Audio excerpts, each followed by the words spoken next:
Today I have the pleasure of talking with my friend Brendan Mowat, who is now in the high and mighty state of being a PhD candidate under Tasha Stanton and Lorimer Mosley at UniSA, but back in his humble beginnings was one of my clinical supervisors in my exercise physiology degree. Brendan, welcome. Thanks, mate. It's good to be here. And look, I just want to make sure it's clear that when you were doing supervision under us, that we learnt just as much from you as you probably did from us, if not more, the opposite way it should have. Those were fun days. Great. And so today we're going to talk about. So I want to get you to introduce yourself a little bit more depth in a moment. But today we are going to talk about how practitioner beliefs influence clients' beliefs and client outcomes, even when the practitioners don't actually state their beliefs. So practitioner beliefs can implicitly influence client beliefs and behaviors and outcomes. Can you give us a little bit of history of you and particularly, your interest in this topic? Yeah, absolutely, mate. Well, I started off as a personal trainer and then went and studied exercise physiology. And so I've been an exercise physiologist for the last 10 years. And then about 4 years ago, I decided I want to understand a little bit more about how we know things, how we come to sort of understand the world and get a little bit closer to the truth of how things work. And so I went back and did my master's of research, and now currently doing my PhD as well.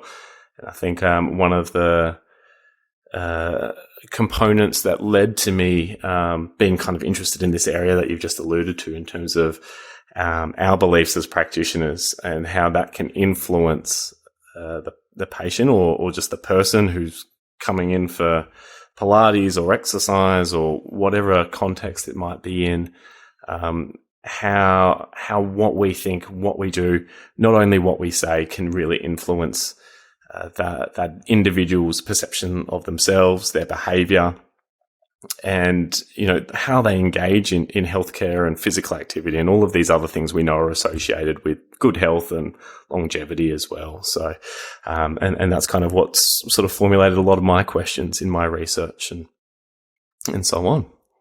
So at a very kind of super basic level, we understand the interaction between the practitioner and the client, the instructor and the client, as being just a physical one. Okay, I give you exercises and you strengthen your glutes or whatever. Okay, and there was some kind of physical thing that happened, and the result is your glutes got stronger. And then as we move forwards through history, through the history of the research literature in this topic, and also just for me through my personal journey of understanding how it all works, is then you understand that, actually, no, there's more that happens around that interaction. There's a conversation and there's a context and there's, words that you use that might, enhance somebody's, self-efficacy or, their confidence that they can, control their own situation, or they might detract from their self-efficacy. And then it's not just you see the interaction between the client and the practitioner, not just as a physical event, but also there's a social interaction and there's an educational component, whether you're intentionally educating your client or not, there's some education happening. And, so that's kind of like, I guess, what I think of as level 2 of the thinking around this. And then what you're thinking of is what I guess I'm thinking of as level 3, or the meta level, where wrapped around that interaction and those words that are spoken and the instructions that you give and whatever, there's some kind of implicit level of communication that goes on where you're not specifically stating something to a person, but somehow that belief is transferred to that person by some other non-verbal, by the context, by who knows what, how. But basically the patient or the client goes away believing a certain thing or behaving in a certain way, not because you specifically said, hey, you should believe this or behave this way, but just because it was kind of in the water, so to speak. Yeah, absolutely. You've touched on so much there because, I mean, like every interaction we have, right, is embedded in this psychosocial context.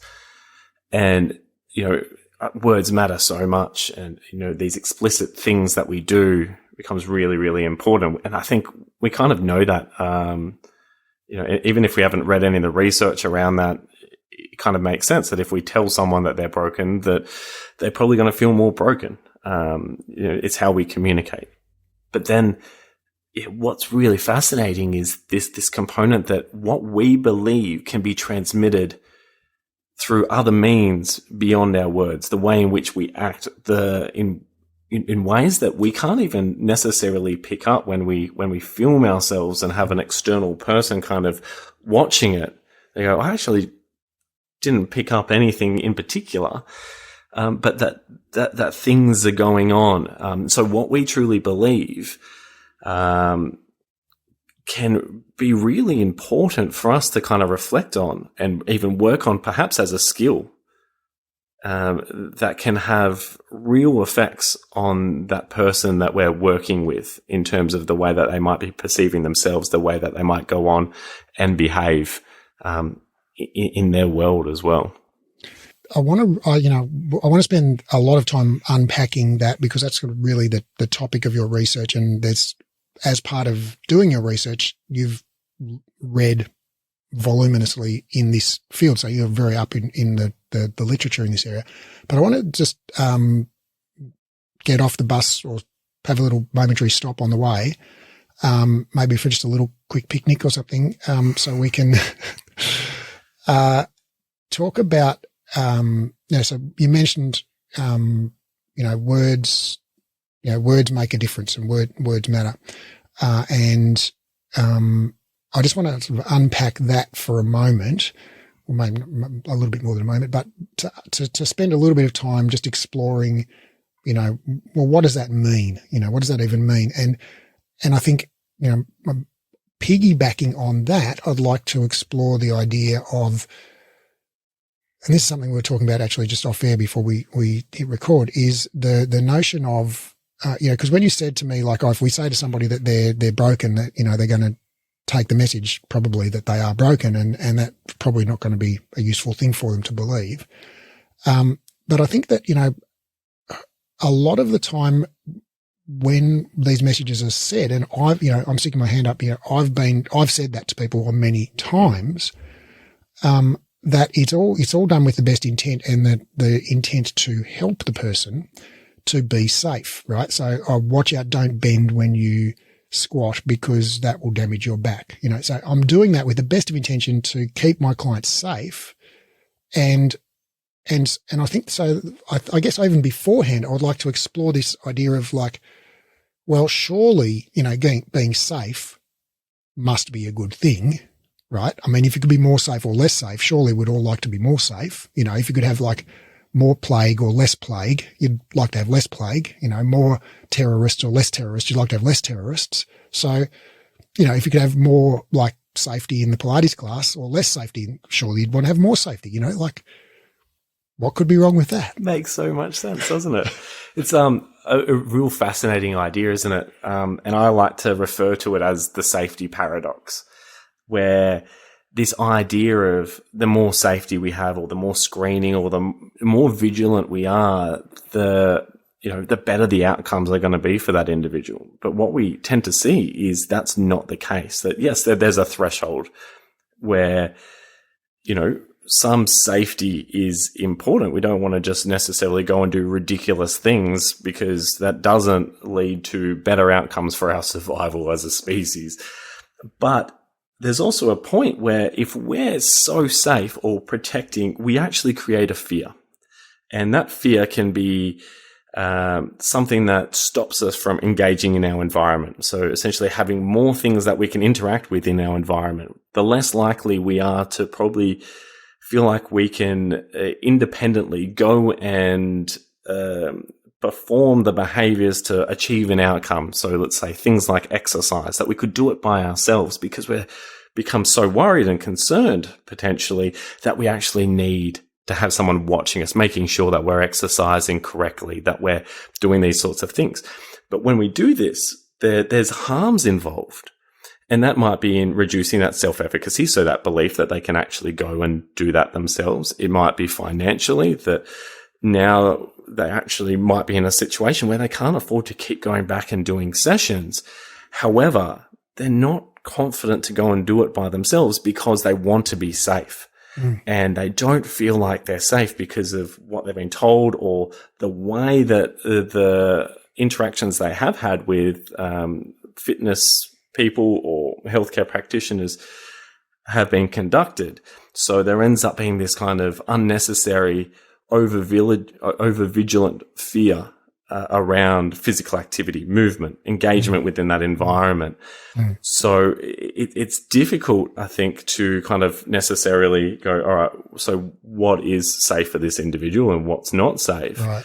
But there are some really clear guidelines and some really good resources out there we can use to go, all right, actually, beyond here, we should be encouraging people to gradually build up their tolerance, their exposure to all of these different stimuli, and their ability to adapt is, yes, it's finite to an extent, but it's far more broad than what I think a lot of us actually inherently believe within us. And so we might be, I guess, transferring some of our own fears and beliefs onto these individuals that might be limiting their own capacity to engage and move and do these things. And I think they're, rather than conceiving safety and danger on a continuum with danger at one end and safety at the other end, I think it might be more useful to think of it as danger at both ends and safety somewhere in the middle, where it's dangerous.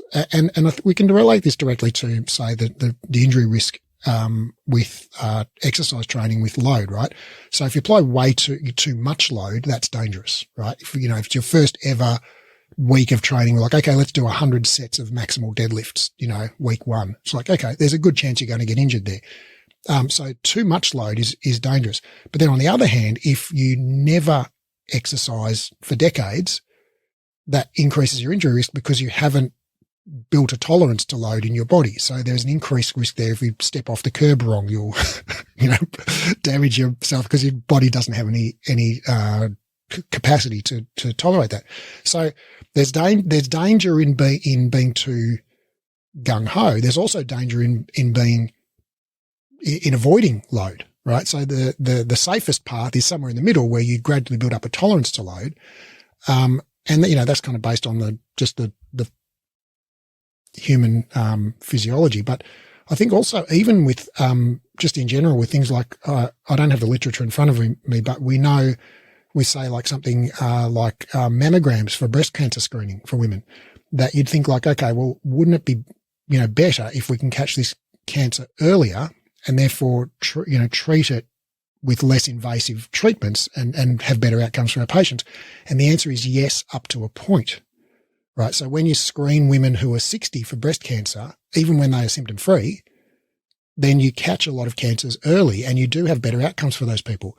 But when you screen women who are 50, that benefit decreases because you're also catching a lot of false positives, women who have a lump in their breast, but it's not actually cancerous, or it's a cancer that is slow growing and they would have died with it 30 years later, not of it, And then when you screen women who are 40, you end up actually doing more harm than good because you end up giving these, all these women who don't actually need it, like radical mastectomies and radio treatment and, all of this other stuff.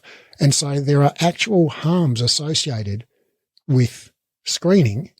So the notion that, more safety is better is, it's not true in most areas that we're interested in. Yeah. Absolutely. And we see this overscreening and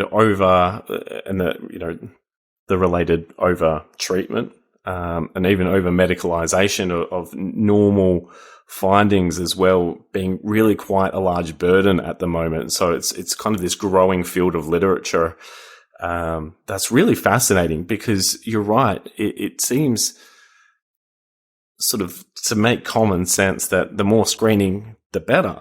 However, what we actually see in certain areas is this has actually created more of a problem and created more disability and really added to the issue what we've got going on here. And we did a study just recently, and it's just in preparation for publication. So I can touch on it a little bit because we've just presented it at a conference in Toronto, where we had people with pain who were either randomized to being screened with a depression screen or randomized to another questionnaire altogether. But they all did this like.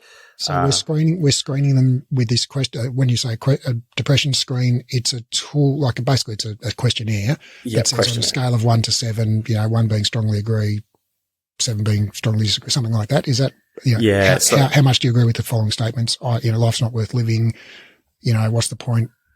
We're all going to die anyway. Yeah, exactly. So it was basically a questionnaire that was like 9 questions, and how much do you agree with the statement over the last 2 weeks, how have you felt, sort of thing, with 0 to 3, and then a higher score, the more depressive symptoms you have, essentially. And so they were randomized to either receiving that or another questionnaire, and they all actually completed a single item question. So a question that just asked them about their mood over the last 2 weeks and how they'd rate that from basically 0 to 10. And what we actually found was that those who were screened 6 months later were actually significantly or had significantly more depressive symptoms than those who were not screened. Now, it's not to say that we shouldn't screen altogether or we shouldn't have conversations about mental health. That's definitely not what I'm sort of saying here, but it kind of highlights how there are actually some associated harms with doing certain things that we might not necessarily be aware of as well. So it causes us to, I think, reflect about how we have conversations around, in this case, mental health, or how we think about how do we make sure that we find the people who really do need support and help, and so they get that help and that support, but also mitigate the harms that might be created through some of the things that we've just taken for granted as, not being harmful at all. And so that was a really interesting finding, because we actually made sure that we controlled for a whole bunch of different factors in terms of their pain intensity, catastrophizing beliefs, their actual functional scores, and then even look to see if any of this relationship was mediated through the referral from the clinician to a psychological trained professional, or the attendance for it as well. So those things didn't really have much of an impact on that relationship. So it seemed to be that screening that was important. And do you think there's any kind of like a power of suggestion in the screening itself? Like if you come in here and I say, Brendan, have you been feeling depressed over the last 2 weeks? And you're like, yeah, now you mentioned it, I have been feeling depressed. And have you been feeling really depressed, Brendan? And has life been really flat for you? And so are we implanting these suggestions in people's minds? Well, maybe, because we're at that stage of speculation of what is going on here. So I can't say with any degree of certainty of what explains what we're seeing in these sorts of findings. And one of them is exactly that. We're thinking perhaps this person thought they were doing okay, and now they're reading through these questions that are highlighting that maybe they're not doing so well, that maybe they are more sad, more feeling hopeless or useless than that they actually thought. They're putting cognitive effort into some of these ideas that they otherwise wouldn't have been, and they would have just got on with their life. Maybe. All right, maybe it's related to like medical student hypochondria, where you're reading all of those, diagnostic criteria of all of these esoteric diseases, and you're like, oh, holy crap, I've got those symptoms. I think I've got de Quervain syndrome, and then next week it's like, you've got something else. Yeah, very, very much that. And, or is it, and this is one thing that we didn't capture, is whether or not clinicians were going, oh, actually you fit into the moderate to severe depression, group. And so whether or not whether or not that label had an effect on it. And we do know that there, in terms of the diagnosis literature, when we label something, that can have negative impacts as well. It can also have some positive impacts in some cases, but we're kind of talking about that actually a new type of healthcare intervention is what we call de-diagnosis. So when it doesn't serve a purpose, that we actually take some of these labels away from people that might give them freedom and might help them to re-engage in healthy behaviors that lead to better outcomes. Yeah, that's fascinating, and I look forward to reading that and the rest of your research as well. There's a bunch of studies that I can think of, and I can't think of the authors or the years. I'll drag them out and put them in the show notes if I can. But we know that early MRI for people with back pain predicts worse outcomes. So regardless of what they find or don't find on the MRI, just getting an MRI early on actually leads to worse outcomes because they are very likely to find something, because regardless of your age and pain and injury status, like we've all got something going on in our back, a bulge or an itis or an osis or an opathy or something in there. And then they find it and you get over medicalized. And there's another study I'm thinking of which looked at, and I think that one of the things that people often, that I've heard said a lot in defense of, these diagnostic labels like disc bulge or whatever it might be, is that, well, clients really want to know, they really want a diagnosis. They want to understand, why does my back hurt? And I think that's a true statement. Clients do want to know that. But this one study I found that actually give them a biomedical diagnostic label wasn't reassuring for most people, because now they like, okay, great. Whew, that's a relief. I know what's causing it, but yeah, great. The good news is I'm fucked, my back's not going to get better. Yeah, absolutely. And it makes me wonder, what is that diagnosis serving as? And I think for many of us and people who are experiencing pain or one of a million other things, is that it helps with our sense making, because if we've got a bit of an idea of what it is, then we can actually take affirmative action towards, a positive outcome. And there are some diagnoses where it's like, actually, when that's accurate, there is a specific course of treatment that leads to better outcomes. But unfortunately, with pain, much of the time, that's really not the case, because we know pain is so complex and there's so many factors feeding into that experience. So rather than providing a specific biomedical diagnosis, I wonder if we could be instead helping them make sense of it through other means and through narrative or through, I think this might be where some pain education could be really helpful, so people can understand that actually there might be some tissue that's been a little bit irritated, or that there is some, maybe there is a bit of an injury going on, but there's a whole lot of things that are occurring right now that is leading to this experience of pain. And these are the things that we know that can be really helpful for getting you back to what you love doing, to decrease your symptoms, to that sort of thing. And everyone's just a little bit different in terms of the time frame, and everyone can be a little bit different to what's helpful for that analgesia or that pain relief in that short period of time.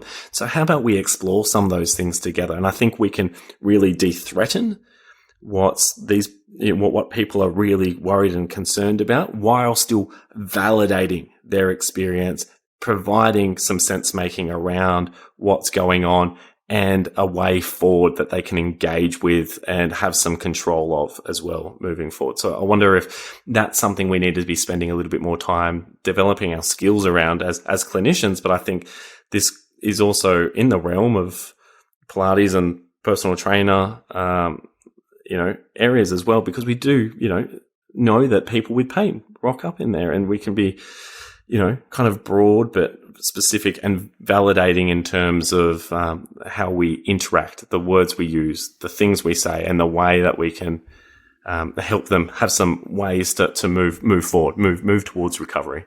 That is such a good point, that for many, diseases, there is a specific treatment that matches to a specific diagnosis. So if you're having a hemorrhagic stroke or a thrombotic stroke, or, you know, the treatment's very different. And, or if you're having, you know, whatever, some particular type of cancer or whatever, it's like the particular chemotherapy or whatever that works is going to be different depending on the diagnosis.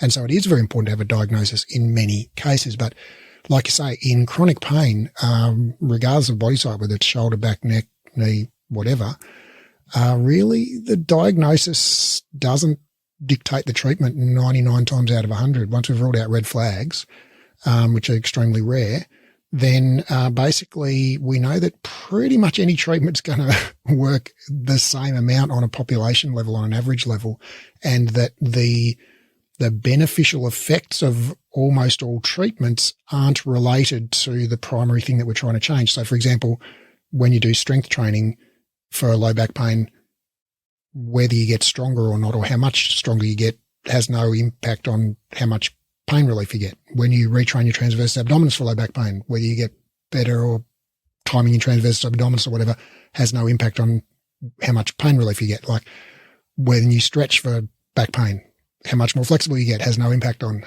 how much back pain relief you get. And yet all of these things help, right? Even when you get radio frequency denervation of your discs, they kill the nerves in your discs with microwave radiation. That doesn't impact your pain any more or less than going for a walk every day. So it's like the specific, or we do a spinal fusion, for low back pain is not more effective than just doing some physical therapy or going for a walk or doing some heavy deadlifting or retraining your transverse abdominis or whatever. And so all of these things seem to help to some degree, about the same degree, but it doesn't, the diagnosis, I mean, you could get someone who doesn't have any visible changes on MRI and give them a spinal fusion. My bet is it would be just as effective as somebody who had a terrible disc collapse, you know, and gave them the same spinal fusion. And then you could have that person with a terrible disc collapse and not give them the spinal fusion and send them for a walk for a year, probably have the same benefit. You know, so it really doesn't seem to matter, you know, on a population level, what treatment we match with what diagnosis. Yeah. And I don't know if we're going to go a little bit off tangent here, but it makes me wonder, you know, what are the shared mechanisms then behind all of these things? Because, I mean, all of those things you listed have an explanation associated with it from different fields and different areas of research. You know, as the spinal fusions, it's like, well, we're actually reducing the amount of micro movements from the adjacent vertebra on that adjacent vertebra. We're, you know, structurally increasing it. You know, with the glute strengthening or transverse abdominis strengthening, where we're increasing the stability around the spine. There's all of these different narratives, which in themselves we know can be actually harmful as well. But then it goes, but we do see them work just as well as everything else. So what do all of these different interventions and strategies share? And this is where we kind of start to look at, you know, the literature around what makes the biggest, you know, impacts to people's pain and their re-engagement back into, you know, their life in terms of improvement in function. And it's things like the way that they get on with, you know, their practitioner. So possibly, you know, having the trust, feeling like they're a little bit more safe than what they were. Some of their worries and concerns are now dealt with. Maybe they understand a little bit more about their pain, or they're starting to move a little bit more, and they're experiencing, oh, the world doesn't actually fall apart when I do a little bit more.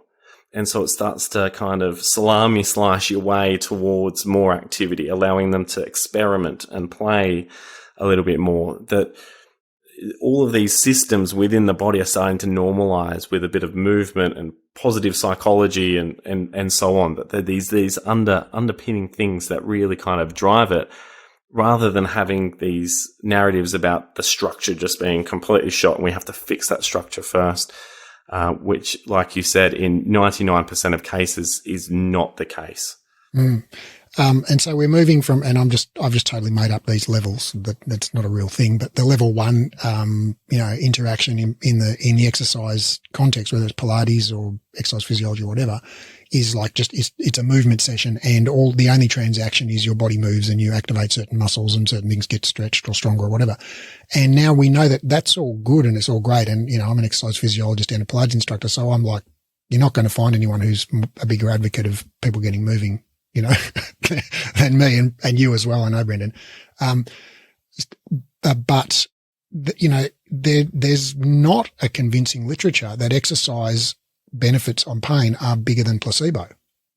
I think there's a 2021 meta-analysis that came out that said there's low quality evidence it's not better than placebo, but it's better than doing nothing. And so there is some benefit, and there's a tangible benefit, but you don't have to get stronger. You don't have to get more flexible. You don't have to recruit your transversus abdominis any better.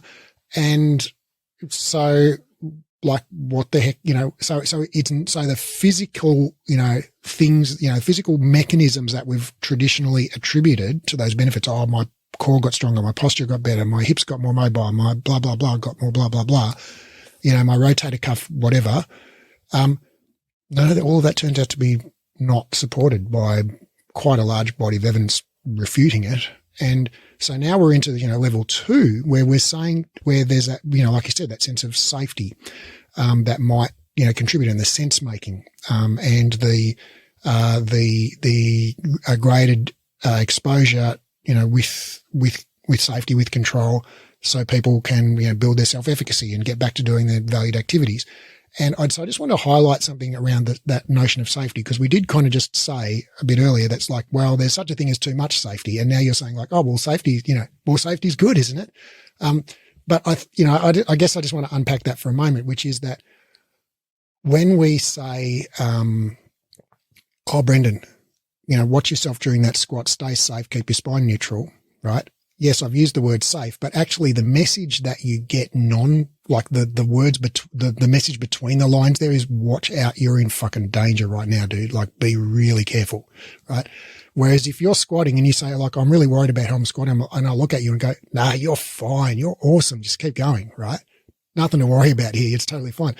That, if you can reassure your client that you're not worried or that they don't need to worry, that's actually much more reassuring. Like my mum had a diagnosis of leukemia, which sounds pretty terrible, but apparently it's this super slow growing thing that she's going to die of old age at the age of 95 and still have it. But she had a cold the other week and she was like, oh, I'm going to die. I've got leukemia. And then, she went along to the doctor and along to the specialist, had a blood test, and the specialist was like, you're paranoid. Go home and live your life, come back in 40 years. And she was so relieved. She was so relieved. And so, that message was genuinely reassuring to her, where he basically laughed at her and said, just get over yourself. There's nothing to see here, folks, go on home, And so that to her was reassuring. Obviously she felt like he'd done the proper tests and knew what he wasn't just blowing her off. He was acknowledging her concerns and he, he knew what he was talking about. But, so that message of let's be careful, I think, although appropriate sometimes, for instance, in early stages of post-surgical rehab or whatever, it's like for your general person who's just in an exercise class is probably like a mammogram for a 30-year-old woman. It's probably going to do more harm than good. Yeah, totally. And I think that's, really important that we delineate between what we mean when we say safety, but, having someone feel safe and just by giving them permission to move and to explore. Now that's powerful. And that really does move away from that kind of danger end of this continuum that we're talking about. So I think, you're right. It's so important that what we do and what we say supports that appropriately so that they can feel this sense of safe to explore, to do more, to try a little bit more, to see what else is possible for their experience. So let's move on to this level 3 conversation now, which is the implicit interaction that's happening, the unspoken communication. And so there's evidence that, it goes both ways. So I've got a couple of studies in front of me here that we present in our diploma that where pain, there's something called pain behavior, which we all do. And, it's basically, when you've got a sore back, you wince and you put your hand on your back and you move slow. And when you've got the flu, you moan and shuffle, like you do these things. Like if you came over to my house and knocked on the door and I answered the door and I had a really sore back, you could probably tell pretty quickly that I had a really sore back. Even if I didn't say, hey, I've got a really sore back, you could just look at me the way I'm moving and the way I'm wincing and whatever. Or if I was feeling nauseous or had a terrible headache, you could probably tell just from my body language and the way I'm, moving. So those are pain behaviors, and we use those, to signal socially and to help get our loved ones to make us a cup of tea when we're not feeling great and get out of doing the dishes and whatever. Not in a malingering sense, but there's so this is a measured phenomenon. We know that people with pain, do some particular behaviors.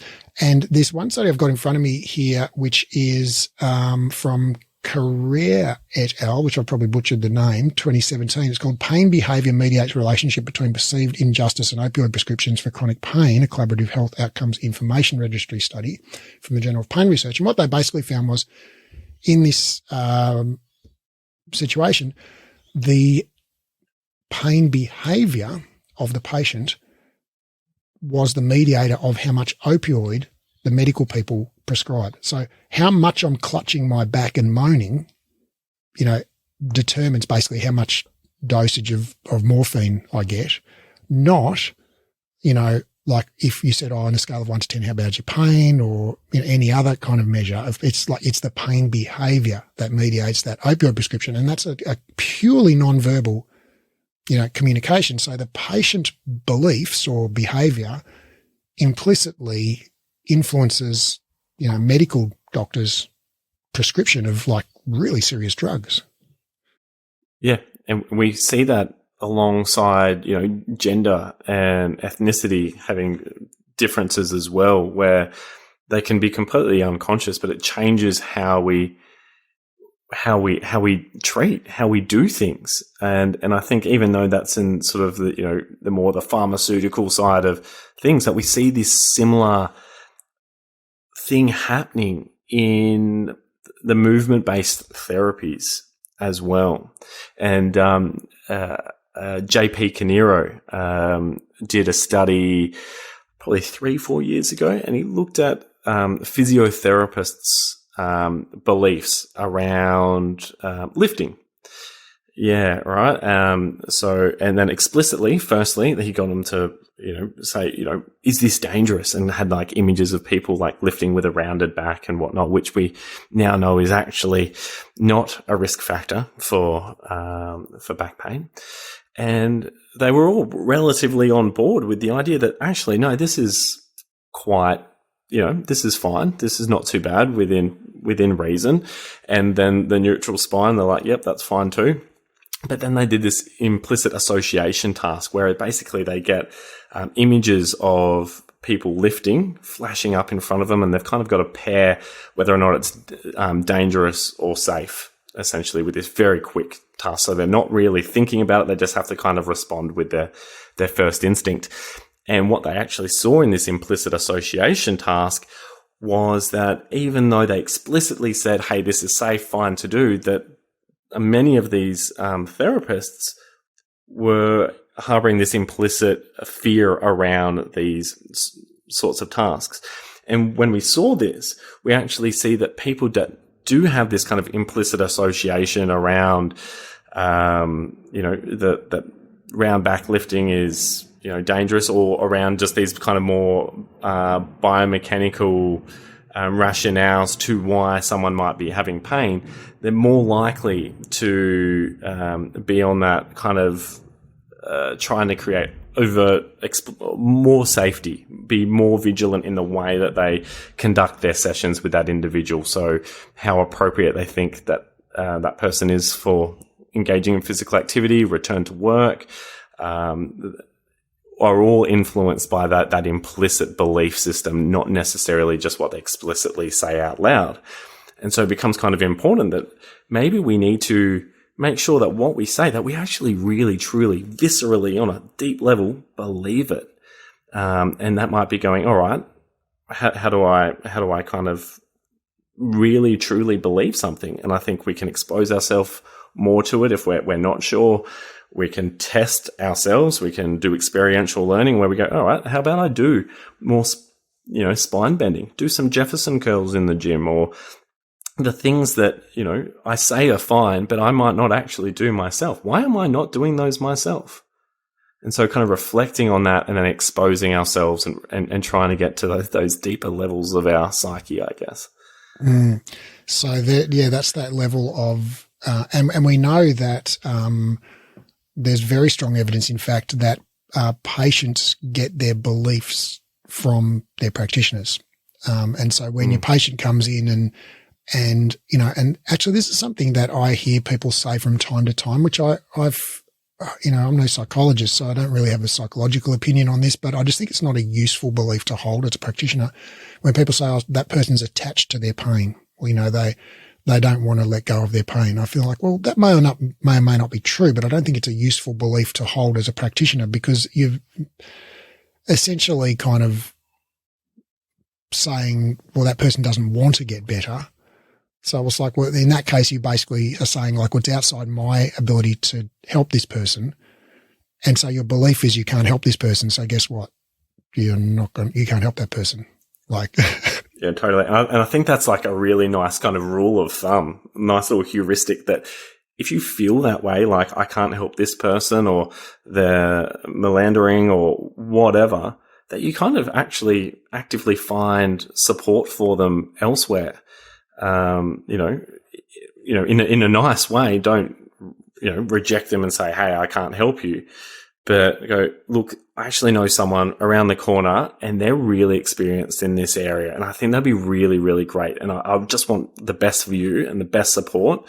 If you want to keep working with me, I'm happy to, but this other person, might be helpful. But I think we need to be aware that those implicit beliefs of us are important and may well and truly have an impact on that individual's outcomes. As airy-fairy as that might sound, it's seemingly an actual thing. So, there's a whole bunch of stuff here, and what the mechanism might be of practitioner beliefs influencing patient outcomes, and we know that practitioner expectation of recovery, pretty strongly predicts recovery. And, so why is that? So basically if we ask the physio, on day one, or what do you think is going to happen with Brendan's back? And the physio says, oh yeah, I think Brendan's going to make a full recovery. And then a year later, Brendan made a full recovery. Is that because the physio is brilliant and can see the future and did all the proper tests and knows exactly what's going on? Or is that just because, for whatever possibly mistaken reason, the therapist believed you were going to get better, they treated you as if you were going to get better if you only did your exercises, and they gave you to expect that you were going to get better. And, then because you expected you were going to get better, you thought, well, if I just do my exercises, I'll get better. And so it became a self-fulfilling prophecy potentially, right? So the mechanism might be just a very kind of banal, like when you think it's going to work, you do the things more. Yeah, absolutely. I reckon that's a lovely hypothesis to how this might be working, Raf. And I think this is a really exciting area of research. Obviously, I'm biased because that's what I decided to go down the path of. But I think you might be right. There's, I think, a lot of these like different factors that are influencing our behavior and the way we engage when we are in pain or with injury. And it's very much has some, that practitioner can really mediate, I think, those outcomes positively or negatively. And I think there's a lot of factors that are probably feeding into this. So, by conversation with Mitch Gibbs, his research, where basically they had two groups of people with back pain, and one group got this individually tailored exercise prescription by an exercise physiologist based on a full assessment of flexibility, strength, movement control, and blah, blah, blah. And, they all got like highly tailored exercises. The other group literally got no assessment and just a photocopied sheet of a list of generic exercises. Day one at the clinic, it's like, hi, I'm Raf. Here's your list of exercises. Go over there. There's a mat. Go for it, sort of thing. They didn't say, here's your list of exercises. They said, these are special exercises for back pain, Brendan. These will really help you. And then what do you know, 8 weeks later or whatever, both groups improved exactly the same amount. But both groups improved not just the same amount in terms of pain and disability, but also in terms of self-efficacy.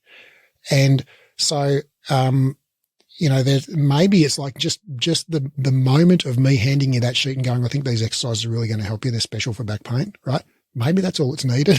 Or maybe it was you doing the exercise and having that. This is what Mitch reckons, is that having like just the session that you spend, that extra session where instead of me doing an assessment on you, you're just exercising, you're getting more mastery experience, doing that activity. And so hence your self-efficacy gets a bit of a head start. It's all just sort of hypothesizing, but, so there's this very fascinating kind of, I think we're at a transition point now where we're starting to see very clearly that, the skills that we thought were the key skills of, say, a Pilates instructor or an exercise physiologist, which is like, okay, cueing specific muscles, aligning people in a certain particular correct alignment when they do a squat or a lunge or deadlift or whatever, like all of those kind of mechanical, technical things that we all spent freaking half a decade at university learning, turn out to be like basically unimportant, almost irrelevant to the point of being irrelevant for somebody with chronic musculoskeletal pain. And and then we get to the level 2, which is like the words you use and, all of that. But really, I mean, I'm talking now like this is the Dalai Lama level, practitioner, right? Or the Patabi Jois level practitioner, the former head of Ashtanga yoga, where basically his instruction to the whole class was breathe, look navel, breathe, and they're working through this high level thing, tying themselves up like pretzels, and all this saying is basically nothing. And so it's kind of like the old Michelangelo drawing the perfect circle on the piece of paper, to get the gig in the Sistine Chapel. It's like this. So, and maybe the Pilates instructor / exercise physiologist / fitness instructor working with chronic pain version of that is simply being fearless and taking your clients through a workout, any workout, doesn't matter, right? With any amount of instruction between 0 and infinity, because it doesn't matter as long as it's affirming. You could literally just be like, hey, I'm going to do a workout. You copy me. Like it could be, or here's your sheet of exercises or whatever. But if you just genuinely are fearless, like as in you do not fear, you feel completely confident that they are perfectly, utterly safe and that all they need is to get moving and be optimistic and they'll be fine. You're probably right. What do you think? I completely agree. I think obviously within reason, you're not, if you're super advanced and whatnot, that you tailor for their skill set. Load management still a thing. Load management, and you want them to have some success with the movement as well. Right. All right. Maybe I've oversimplified. I think that's a given. No, 100%. I think we all know what you meant, Raf. But yeah, completely. I think, if we can just show that, these movements are safe. And I mean, we can still say little things or go, oh, that looks really strong, or you're looking great. We don't need to be over the top with it, but I think just the subtle every now and again, just going, man, you are moving well. That's looking great. That's a tough exercise and you are killing it. Like those little, affirmations can be so powerful, and even potentially doing less and less of them over time, so they've got more self-efficacy and whatnot. It's probably a nice thing to keep in mind as well. But just showing them that, our bodies can do some incredible things and theirs can. If we create that surprise, and I think that's a really interesting thing, is as human beings, we're interested by surprise. When we kind of see something that, magic, for example, when we see someone perform magic and it blows our mind, we're like, whoa, what happened? You're engaged. You want to know more. You want to see more magic. I think it's exactly the same. Well, we've actually got some good data to say it is virtually the same thing. When we're moving and we just do something that's just a little bit outside what we thought we could do, it all of a sudden gives us this little bit of evidence of, wow, that's not what I thought was going to happen. And it allows us to update our internal model, basically our model of how we think the world works and our body works and so on. And as practitioners, clinicians, trainers, whatever we might be, if we can facilitate someone to have a little bit of curiosity, explore, and potentially have some of that surprise in every session, then we're doing some awesome things to move them forward to having more options in their world and their life, and essentially less disability by definition, more function. But isn't this, I mean, this is all very well and good, isn't it? But it's basically just love and pixie dust, right? We're just, this is just like rainbows and unicorns. Right. And it's not like, this is not like real things like, biomechanics and stuff. It's not like this is, I mean, it's not like suggesting to someone that, their pain's going to improve is going to be as good as like an opioid or something. Would it? Well, yeah, I think there's actually a few physicists out there that would totally disagree with that statement, Raph, as you probably there was irony in that, folks at home, as you are very aware.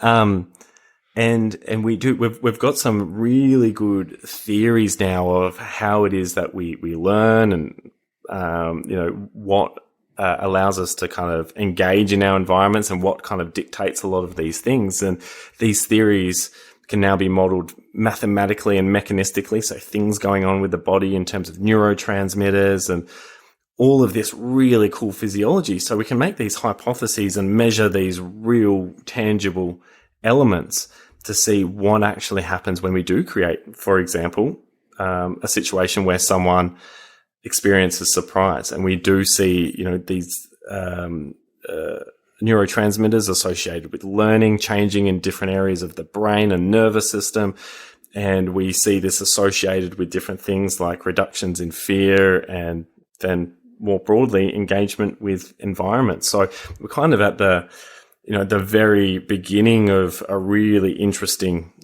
space, but it's far from airy-fairy. I mean, the idea, when we just say it out loud, it does. It sounds like pixie dust. But when you actually start reading the science and getting into how does this work, it's on a level far beyond my capacity to completely understand on a deep level. But starting to engage with these ideas, it's pretty phenomenal what we're starting to see and how we're making sense of human experiences and human movement. And yeah, I mean, I think I don't think there is. I think it's fair to say no human understands this on a deep level. Humanity doesn't understand it yet. And there's actually like quite a huge amount of evidence on the power of suggestion when it comes to things like pain, opioids. And suggestion can in fact abolish the effect of remifentanil, which is a pretty strong opioid. So if you're given remifentanil and told, "Oh, this will make your pain worse," it actually makes your pain worse. Like, not just like reduces the amount of benefit, it literally reverses the effect of a strong opioid.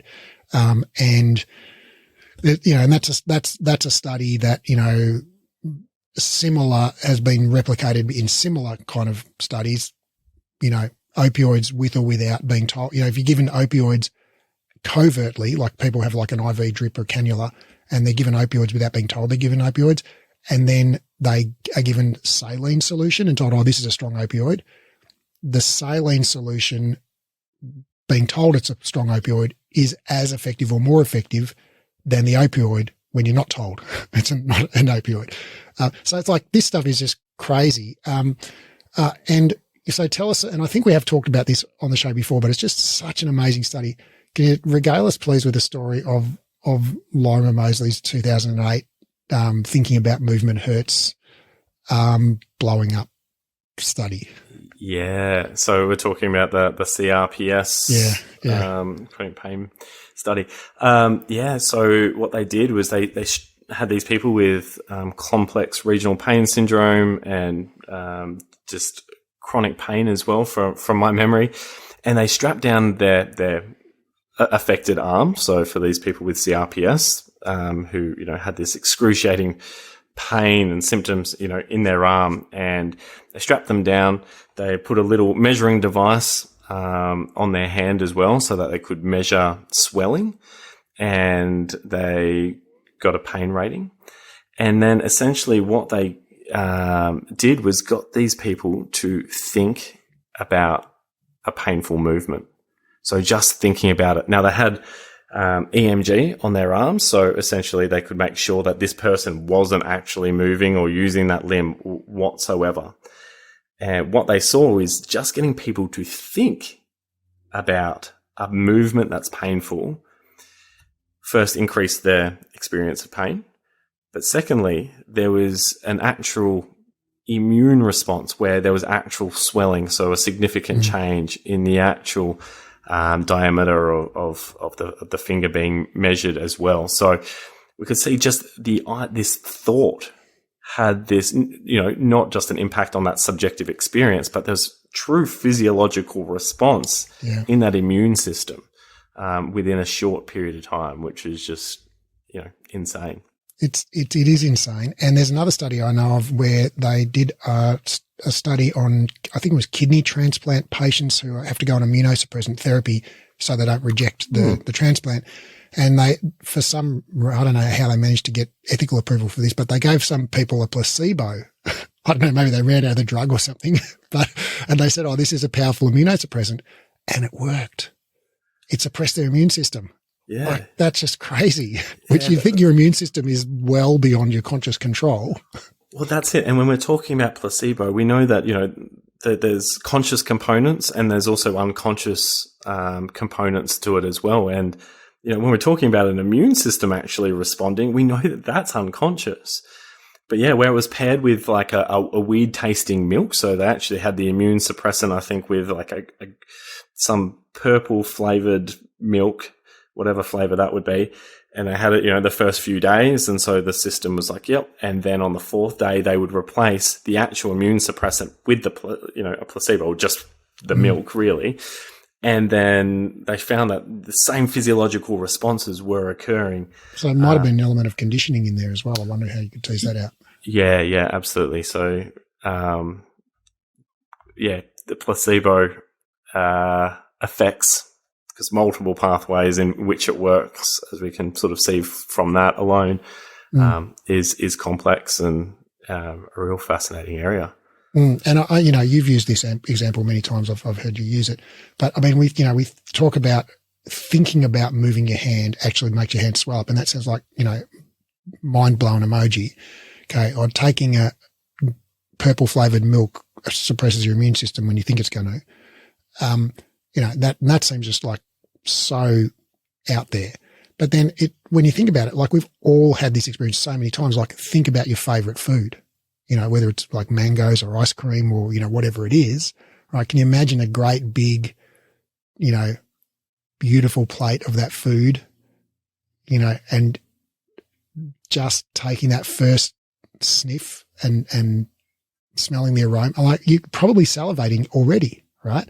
Just from thinking about food. You've had a physiological change in your body, right? It secreted saliva from your salivary glands.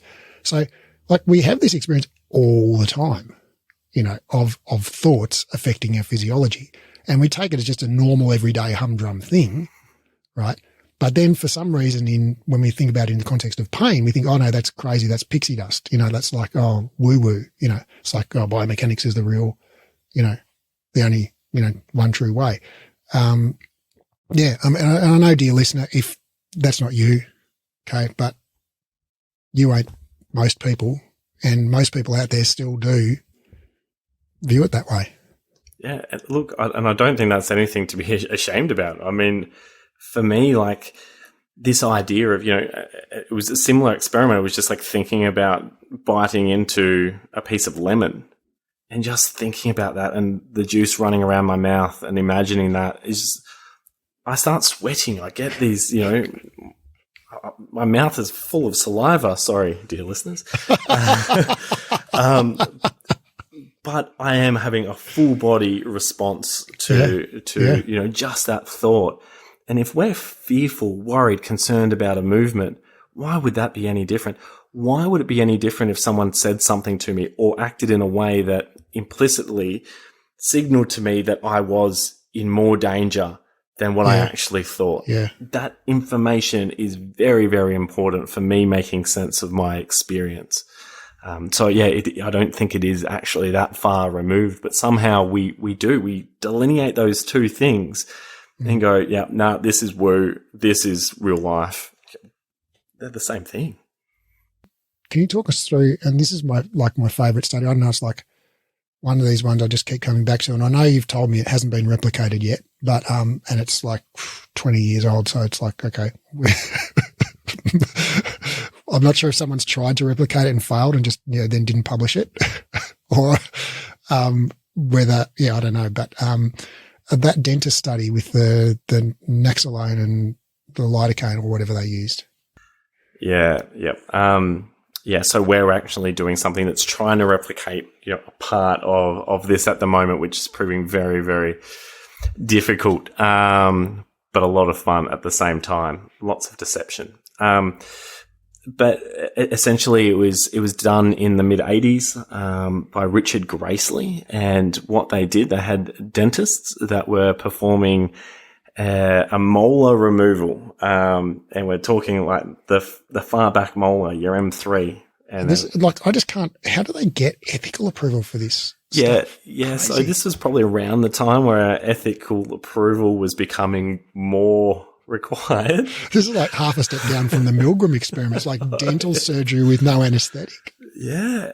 And so what they did was they took the dentists, first of all, and they told one group of dentists that, hey, you will have a chance of using a placebo analgesia, so just like a saline injection, or naloxone, which is something that makes us more sensitive, essentially. And then the other group of dentists, they said, you've got a chance of prescribing or using a placebo analgesia, the naloxone, so making it more sensitive, or a fentanyl, which is the analgesic. So you can expect that if, that's what you end up using, they'll have pain relief. So essentially got one group that had no chance of pain relief in the practitioner belief, and one group who there was, a 1/3 chance that they did have pain relief in their group. Now, the twist in this is that they all were given placebo. So none of them had the naloxone or the fentanyl. All right. So they just manipulated the belief of the dentist. Now, the actual people getting their molars removed, they were told that there's a 50-50 chance that you'll be getting analgesia. So the basically had to rely on anything else. But the dentists were not allowed to say anything whatsoever to their patients about what they'd been told. And didn't they have like some kind of independent people watch a video of it and see if they could tell who got the placebo? Yeah, so they filmed it, and then external people had to try and pick what group each dentist was randomized to, and they couldn't pick it. So there was no explicit cues. There was no words saying, hey, I've got this, or this is going to hurt a lot. So the dentist did a good job of pretending that they were giving them the fentanyl, right? Correct, yeah. So it seems that way. And regardless, the amount of pain that the patients getting these teeth removed experienced was strongly associated with what the practitioner had been told. So even though they were all given placebo, if there was a chance that that practitioner was prescribing an analgesic, a pain-relieving injection, then those patients experienced significantly less pain than the other group where the practitioner believed that there was no chance of providing analgesia. And it's just like, how does that work? And it's just phenomenal. And I think one of those studies for me that was like, I need to know more about this. We need to investigate what's going on, because we're at the very beginning of understanding how complex these therapeutic interactions are, and the information and components of it that are really influencing the patient in the way that they're experiencing just subjective pain for one, but also then perceptions of body and then their behavior. So practitioner beliefs do influence not just the patient or the client's beliefs, but also their, like, literally their pain, and potentially, lots of other stuff like inflammation, muscle tone, movement strategies, etc., which in turn can influence pain, inflammation, muscle tone, and movement strategies. Everything, right? Yeah. So, yeah, very interesting. So, all right. So, and again, I'm totally making this up. There's zero science, about this, but, if you want to be a level 1 practitioner, okay, all you do is like give movements and activate muscles and stretch certain things. And there's a real value in that. The world needs a lot more of it, because we have a sedentary behavior epidemic and an obesity epidemic and a preventable, lifestyle-based disease epidemic. So, like, if all you do is just get people moving, like, you're a superhero, because you're saving lives and making the world a better place. Yeah, beautiful. Love it. And the next level, if you want to level up, you can level up to level 2, which is where you become a certified biopsychosocial practitioner, and you empower your clients, with higher self-efficacy, and you encourage them to move fearlessly, and you don't micromanage their movements, and all of those. You use your words carefully. You help them make sense of their pain and their their experience in an empowering way that leaves them expecting to recover and all of that. And so that's level 2, and you do that through the use of conscious strategies like the words that you choose and the exercises that you choose and all of that stuff. And then a level 3 practitioner, which I'm going to call the Dalai Lama, or Patabi Jois, is where basically you might not say much of anything, although you might give them the occasional high five or point out how awesome they're going. But you basically just know they're going to get better, and all they need to do is get moving and not worry about it. And then they do. What do you think? Is that a new certification program? Oh, mate, we could make some money from this. Yeah, level 3 training. That sounds great. Does it work over telehealth though? Level 3. Oh, for sure. Surely it does. I reckon there's lots of non-specific effects going on right now, even between the two of us, Raf. But yeah, no, I think that's a nice way to kind of separate out some of these things in terms of our own learning and development. And the way we think about things is, when we kind of, do our, first course out of the box and start to engage with people, it can be quite superficial, and we're just trying to get people moving and figure things out. And that's fantastic. That's great. And I think you're absolutely right. There's no shame in that. You will naturally start building on that. And the more you start sort of engaging with, biopsychosocial ideas, either on social media or reading about it, this podcast and so on, the more you'll just kind of... Of course, with the Knowledge Exchange. Of course, with the Knowledge Exchange. TKEX. Yeah. or breathe.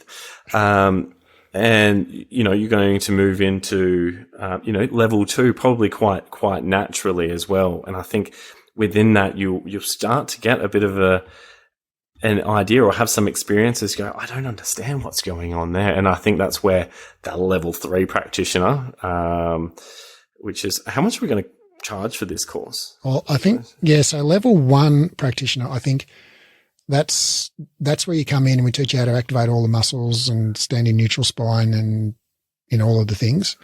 Actually, we used to, that certification is no longer offered. If I was going to offer a level 1 certification now, we do actually offer a level 1 certification, and it is basically just here's how to get people moving. Right. Yeah. Here's how to get people moving. Here's how to get them out of breath. Here's how to get them to a point of near muscular fatigue. So they're going to get stronger. Here's how to, so it's just those things. And then level 2, that's more involved because you've got to learn more things. You've got to learn how to build a therapeutic alliance. You've got to learn how to, use empowering language. You've got to learn how to use verbal suggestions. You've got to learn how to, do like patient focused care and all of that stuff. So I reckon that'd be a year program. And then the level 3 program, I don't know. I think you just meditate on a mountaintop for a decade and then in a dark cave for a while. But I mean, coming back to that stage 3, I think the things that we can do to challenge this is just think about what are our beliefs around movement? What are some of the things that we do, and maybe even with permission, film some of your sessions and then just watch back, or have someone else watch back and go, hey, what did you think of this? Do you feel like I created, a space or for this person to explore movement, to get curious around movement and so on, and reflect, and then go, I wonder why I cued them to be neutral in all of those poses or activities, and just go, oh, how would I do it differently? What do I do myself? Maybe I've got to go load myself a little bit first and really explore some of these things in my own world before I'm going to truly implicitly believe that this is how it works and goes on, because I want to say all the right things, and I am already. That's great. But how do I truly believe it? And maybe it is about our own self-exploration. Wow, this is sounding like a real meditative sort of course now. But we will be charging exorbitant amounts for it, because there's non-specific effects in that as well, where you'll get more out of it if we charge more money. It's true. It's true, people. I think I'm seeing it like a sort of a Vipassana style thing, where you basically come to a course. It's 10 days, no words are spoken. And all we do is fully flexed deadlifts, every day. All right. So this is just a joke, but, I agree. I think that the path to that genuine fearlessness has to lie through what you said at the start about, just experiencing it and experimenting with it and finding like, oh, I lifted with a rounded back. The world didn't explode. I've still got all my discs, life goes on. Or I did, overhead press with my shoulders elevated, and I'm still okay after that, or whatever. So you can just have those behavioral experiments and gradually build up confidence. Like, oh, well, I've done it 10,000 times. I know I'm fine with that, through experience. And so comes a point where you actually you don't even have to think about it. It's just like self-evident in your, experience. And I think also, like you say, that path of reflection and videoing yourself is freaking, very confronting a lot of the time, but it's really, really valuable because you pick up stuff that you're not even aware that you're saying. Like, you just notice stuff like, holy crap, I say a lot, or whatever. And I know I've got all those little verbal tics, dear listener, but this is not about getting rid of all of your verbal tics. It's about the verbal tics that you use in class around neutral spine and muscle activation and safety and knees behind toes and all of those other things that we all used to say, or still say. Mm. So I think that's something, that fear is something we've all internalized from our, formative years, and something that for many of us was actually explicitly, imparted to us as part of our training and the research literature. Like if you read any paper from like pre-2005, it starts with the assumption that back pain is caused by biomechanics and then proceeds from there, So I think that's been in the water for a long time culturally for us. And so we're struggling to shed that garment.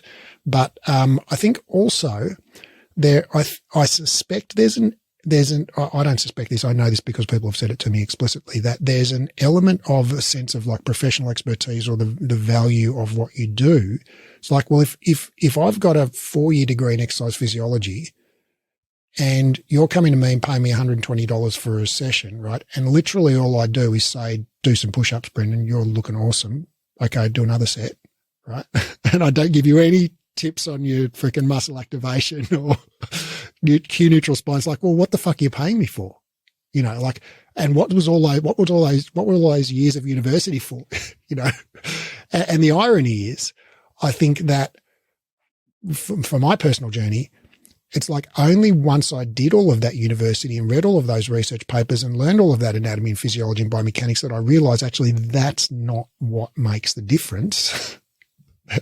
And it's the Dalai Lama stuff that it's the genuinely being happy that your client is moving, however they're moving, you know, that's what makes the difference. And what you cue them or whatever, you know, unless you're working, even when you're working with an elite athlete, anyway, I don't want to get into that side of things, but I think there's some kind of level of professional, I don't know, pride or something where we feel like, well, what the fuck am I doing? If I'm not doing any of that stuff, you know, like what do I do? Do I literally just say nothing? Yeah, that's a really good point, isn't it? And it's coming back to what does, you know, someone coming to see as value? Why are they there? And you shared with me many years ago a video of Bernard Roth? Yeah. Design thinking. Using, you know, design thinking and essentially on problem solving. And I found that such a great resource, and I revisit that all the time about framing, you know, what is the problem? And I think a lot of the time what we try and focus on in the clinic or in whatever context we're working in, we're not actually focusing on the problem. We're focusing on elements that we think are associated with solving the problem. So things like they just want to be able to start, you know, picking up their grandchildren again. All right. If that's what it is. And then where they're giving them glute activation exercises, we're not actually working necessarily on the problem. And when we look at the data, it's, you know, it might be helpful to get them back to it, but it doesn't need to happen that way either. If we want to get them back to, you know, picking up their children again, we can go, well, how does that look? Is there another way we can help them to pick up their child? Can we find opportunities to start gradually exposing them to that movement, maybe without their child to begin with, and then increasing a load with a weight and then picking up that child? Like, so what I'm getting at is that if that individual can see how what you are doing in your engagement with each other is associated with actually achieving what their issue is, then they're going to have value in what you do. So we don't need to say, oh, we need to get your glutes working. We can be like, okay, let's see what you can currently tolerate and let's start chipping away and getting you back to doing that thing without necessarily all of these other narratives that we've learnt that are, like you said, are based on probably a lot of assumptions that aren't, real things. And so we can really change what we're doing. But you're right, it's hard because we're trying to shed this cultural component to everything we're being taught in the past and start engaging slightly differently with these people. But I think if we engage on what they see as being valuable, what their problem is, then we can actually have them completely engaged, see huge value in what we do without having to do very specific, arbitrary things within what we do. And that, well, I love that word specific because I think it gets thrown around way too much in the movement space, but people often don't mean anything very specific by it, ironically. And I love what you said there about basically, you know, most of the time people come to an exercise professional when they have chronic musculoskeletal pain because there's been some sort of inciting event that was, you know, often people have had it for months, years or decades and they've put up with it. People put up with a lot of stuff. And then there's come some, you know, event where they realize like, oh no crap, I've got to do something about this. And it's because one day they can't pick up their grandkid and they're like, oh no, I can't just, you know, soldier on through this anymore. I've got to do something about this because it's actually impacting something that's really meaningful to me. Or maybe I can't ride my bicycle to work, or I can't play sports, or I can't sit for 3 hours in a movie with my wife, or, you know, whatever it is. There's some, you know, triggering event that sort of catalyzes that person to think, oh, this is no longer just like a niggle, an irritation. This is now something I need to act on, I need to solve. And so that becomes and you can uncover that pretty easily at the start of a session by saying, so what prompted you to come in and see me today? What's the one thing you'd like to get back to? If you didn't have this pain, what would be the first thing you'd like to start doing again, etc. So you can ask them those sorts of questions. And then it's like, if I want to pick up my grandkids, well, what's the best way to get good at picking up your grandkids? Pick up your grandkids, and if you can't yet pick up your grandkids, pick up a smaller, lighter, easier version of your grandkids and then build it up, and that is like exercise science 101. Like that's what they teach you, lesson 1, day 1 of first year of exercise science is like the principle of specificity, specific adaptations to impose demands. It's like exactly what you train is exactly what you get good at. And so if you want to get good at this specific thing, guess what the best thing to train to get good at that specific thing? That specific thing. It's like, and like when I think about it, it's like, that seems too easy. That seems too simple. It's like, no, there's no rule that says it has to be complicated. No, absolutely. And it's interesting because it's like, even though we're taught that, I think probably most listeners can be like, yeah, that's exactly what I was taught. That is often contradicted then with everything that comes after. Yeah, I want to pick up my grandkids. Let's do glute activation exercises then. That'll help you. It's like, hold on, how did we get that far away from such a great, simple principle that, makes sense? But yeah, interesting, isn't it? Yeah, it's crazy. So when you said about picking up the grandkids, I thought of Milo of Croton, who's this famed wrestler of ancient Greece, who famously got strong by picking up a baby calf. And then he picked it up every day and carried it around. And of course, as the calf grew, it got heavier and heavier. And then so Milo got stronger and stronger. And that was basically the idea of progressive overload. And he got really strong from picking up that calf and eventually could carry around the full grown bull, which weighs a freaking ton, literally. So I don't know. It's just a apocryphal story, but it's a nice story anyway.